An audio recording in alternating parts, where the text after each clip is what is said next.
I know last week I gave you a lesson, but I wanted to see how much I can push you. That was an A-level introduction lesson.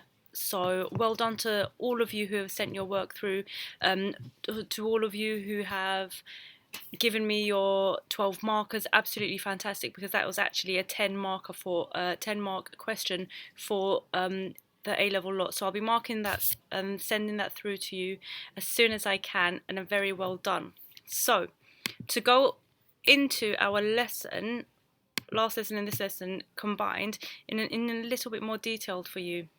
Your Do It Now is on up now. So in the 1940s we've got some adverts, and in the 1950s we've got some adverts on there as well. How were the roles of women represented? Can you answer that question for me, please? Pause this video as you do that.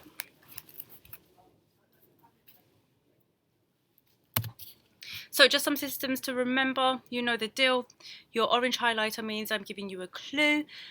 Your green pencil is your self-assess, and you've got AO1, AO2, AO3. I've done a mixed combination of AOs. So sometimes I would have put an AO3 or AO2 and maybe missed out some AO1s, but that's for you to get used to doing yourselves, okay?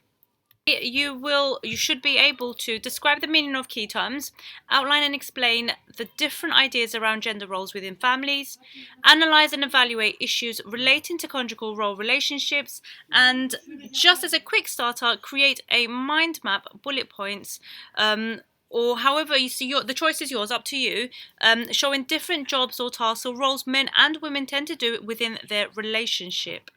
Pause this video for me, please, until you're finished. Conjugal role relationships. So sociologists are interested in obviously everything around the world, everything social around the world. So especially when it comes to within the family, how men and women divide roles within a marriage, how gender roles are constructed and change with time, the impact of women entering the workplace on family life and society, the domestic division of work, so who does what, who does the unpaid work within the household, and the power dynamics between men and women within a marriage. Can you answer this question for me? So how have conjugal role relationships changed in the last century? Pause this video for me, please. Students up and down the country will probably be doing a lot of revision for the Families and Households paper. I will be giving you a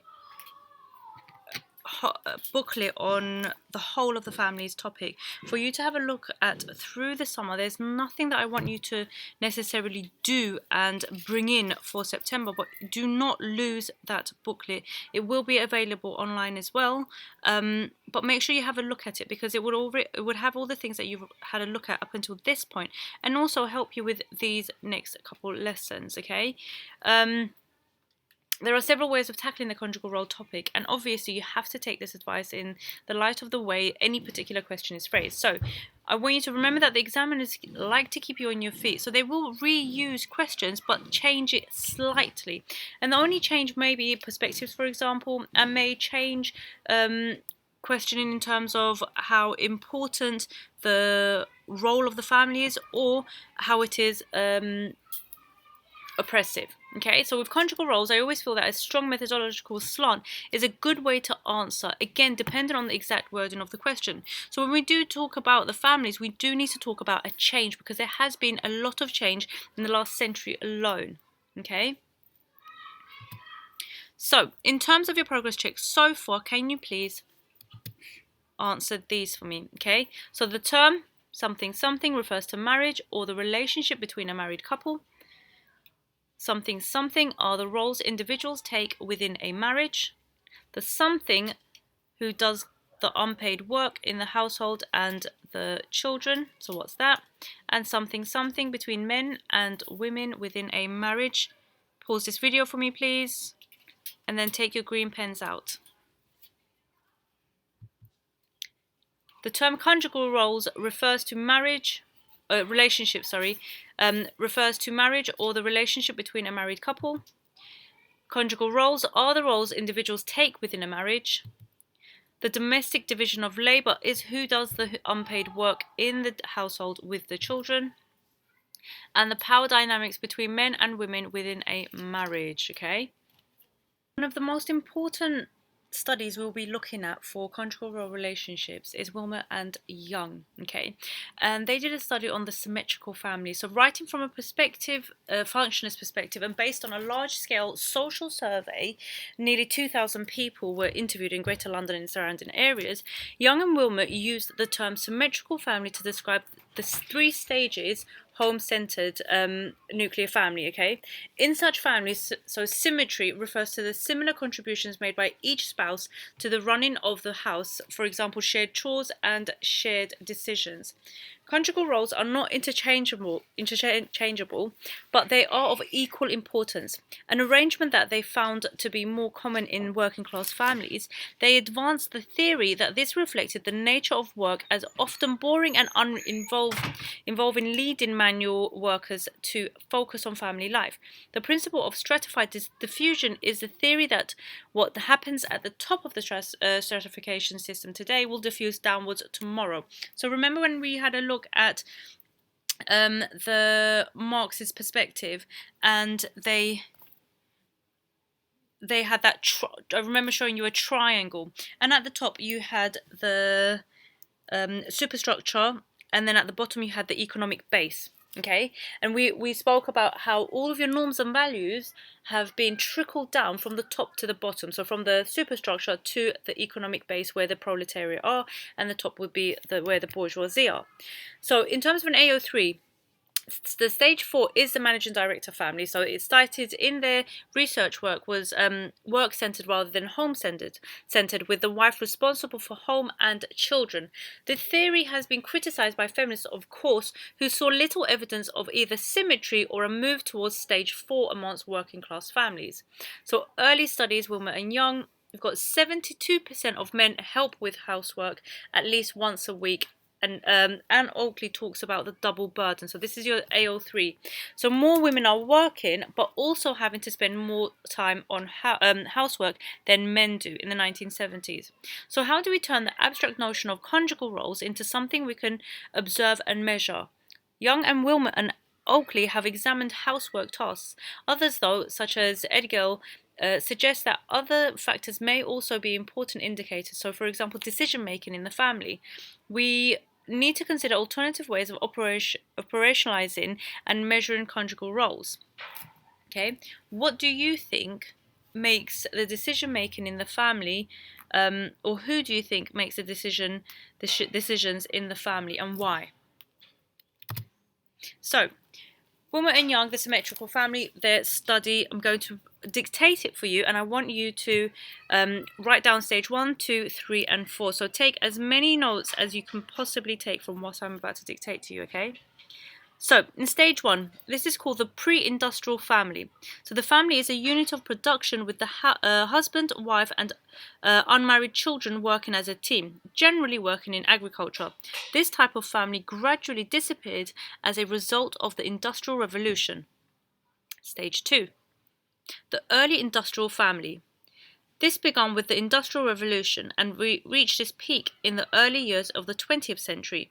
As family members became employed, they ceased to be a unit of production, so the wider family often supported each other, providing insurance against insecurity and hardship. This type of family began to decline in the early 20th century, but it is still found in some low-income, long-established working-class areas. Research by Willmott and Young in East London in the mid-1950s showed that 2 out of the 3 married people had parents living within 2 or 3 miles of their home. There was also a close tie between female relatives. Over 50% of the married women in the sample had seen their mothers during the previous day. So there was also a constant exchange of services such as washing, shopping, and babysitting, for example, between female relatives. However, there was also an indication of a transition to stage 3, with fathers becoming increasingly involved in childcare. Stage 3 is the symmetrical family, okay? The symmetrical family.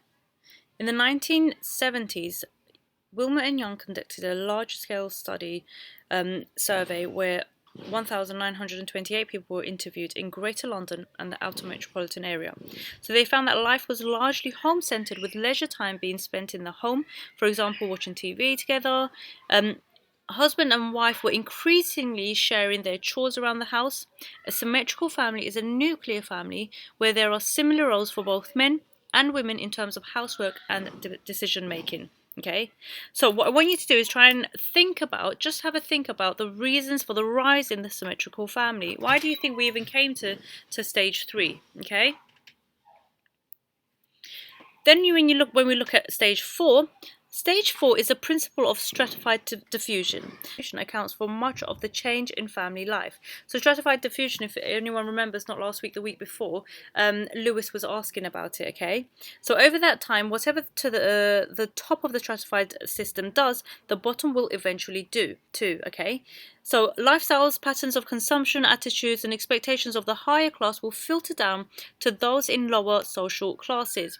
Applying this principle of stratified diffusion in 1973, Willmott and Young examined the family life of managing directors who were work-centred, so whose leisure activities were less home-centred and who were less likely to involve their wives. The family was less likely to be symmetrical and roles were more likely to be segregated. Young and Willmott predicted that the asymmetrical family represents the next major development, as changes in technology and the reduction in routine work may result in stage 4 family becoming more common throughout the stratified system. Now, there are many of you who has families where both your mom and your dad go out to work, but still when they both come home, who picks up most of the home housework? Who still takes care of the children more? This is a discussion we would have usually had in class, but have a conversation with your parents and carers, your neighbours, or even your friends about this, because then we have feminists like Anne Oakley saying, well, actually, yes, women do go out to work, but when they come home, they still do majority of the housework, okay? Make sure you take your notes, pause, rewind, until you make a nice little summary for each stage, okay? So we've got Lydia Morris in the 1980s, okay? She measured conjugal roles by examining decision making and the final say in families in the Northeast in the late 1980s. At a time of high male unemployment, when it might be expected that men would help more in the household, traditional patriarchal ideas of gender roles in the family were maintained. So usually we have men who go out to work and come back who do have the money and access to things outside of the home. They usually were the ones who would make the final decisions. But when Lydia was looking at men in the late 1980s, well, actually found that even unemployed men still had the final decision. Want an AO2, AO3, Lydia Morris is fantastic, because when you look at Edwell, well, Stephen Edwell interviewed middle-class couples and found that men had decision-making control over things both husband and wife saw as important, while women had control over minor decisions. This is linked to the fact that men often brought higher earnings into a household. Okay, so therefore this is a very good AO3, okay, of Edgar.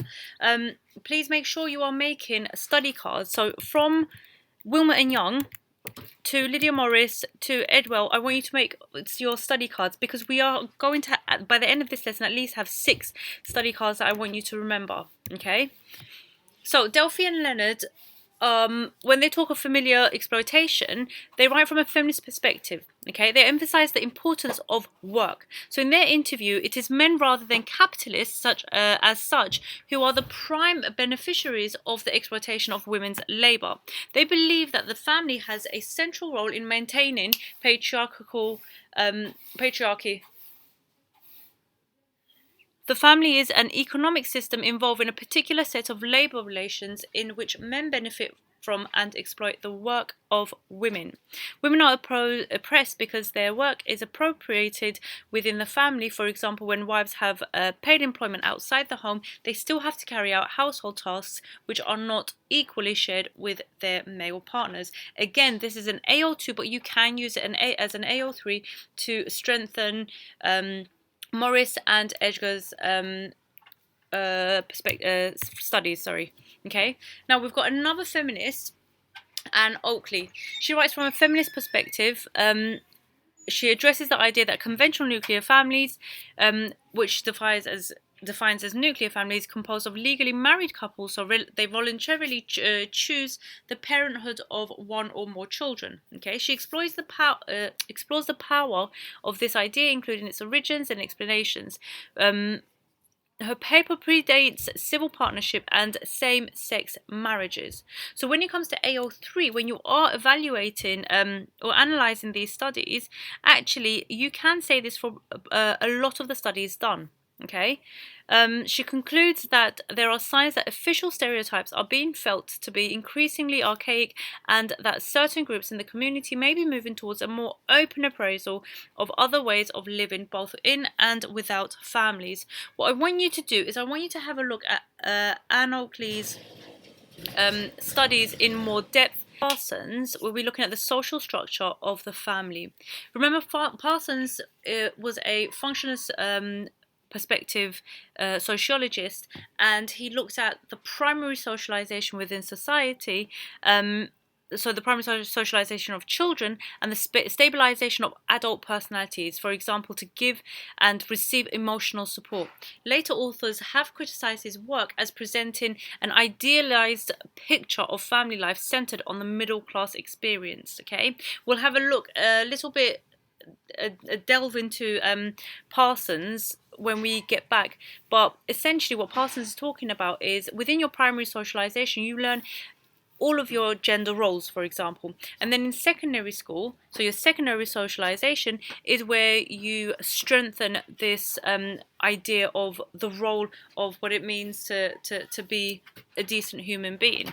Okay, Rappaport are were sociologists who were both who studied both in Britain and America, and they described 5 different aspects of family diversity. Okay, so they've got organizational, so internal divisions of domestic labor, cultural, beliefs and values, class, how the family's position in the class system affects the availability of resources, life course, so stage in the family life cycle, and cohort, so historical period. Their work predates the emergence of gay and lesbian households as a more open and accepted feature of society. Now, they were a married couple themselves, and they both agreed that both would work part-time for the sake of their family life.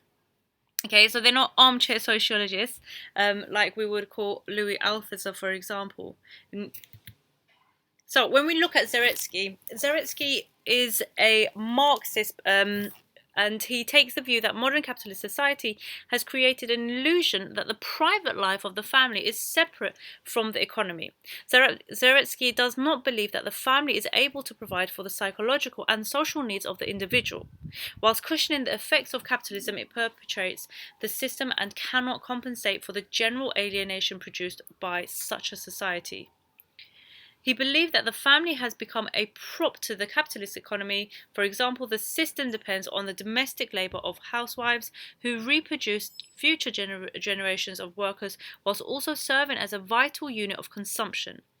In his view, only socialism will end the artificial separation of family and public life and make possible personal fulfillment. So, just really quickly going back, what I want you guys to always remember is when I give you a snippet of a study, remember each study that we've had a look at here, they've all been a lot of work. They've all been books, for example. So what I give you usually is just about enough for you to then go out and understand and research more and delve a little bit deeper into what I've given you, because I want you to have these as study cards, and these are main ideas that you should take away with you. But please, please, please, whenever you do have a question and you're not too sure, delve a little bit deeper, or just ask me, and I can help you with that. So match. This is another bit of your progress check. Okay. So match the keyword with their definitions. So 1, what's a conjugal role? 2, conjugal roles. 3, dual career family. Okay, dual, remember, is it more than 1? Is it less than 2? Crisis of masculinity, gender roles, and symmetrical families. You should know at least 4 of these, at the very least. Pause this video for me and send it through, and I'll mark it for you, okay? So, crisis of masculinity. The sense of lack of purpose, goals, identity, and self-esteem that many men feel due to changes in gender roles.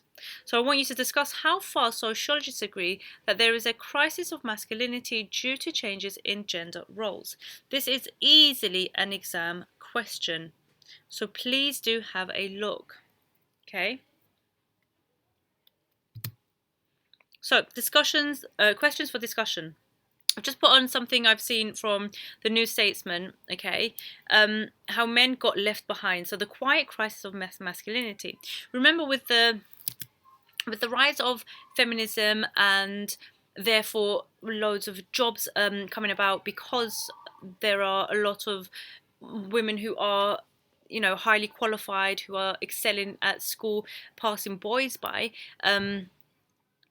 We had an emergence of loads of work and jobs for women, and slowly kind of losing, men were losing out, okay?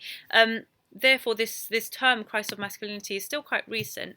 But there are just some questions here for you to help you with this question, okay? So is there a crisis in masculinity? Is there a future for men in society? How will it be different to the role of women? What will the role of men be in the future? Is there a... Oh, got that twice. Sorry, guys. So, the questions for discussion. Should men and women have the same roles in society? What do you think? Why? What are the advantages of men and women splitting roles within the family? Do children have better lives now that traditional gender roles have been eroded? Tell me what you think. So your homework is to do all of what you needed to do, but also create a poster about how gender roles have changed in the family. I don't even mind if you try to make some sort of propaganda poster with reasons as to why we should have gender roles within society, clear-cut ones, and why we shouldn't. And that is all of your lesson this week.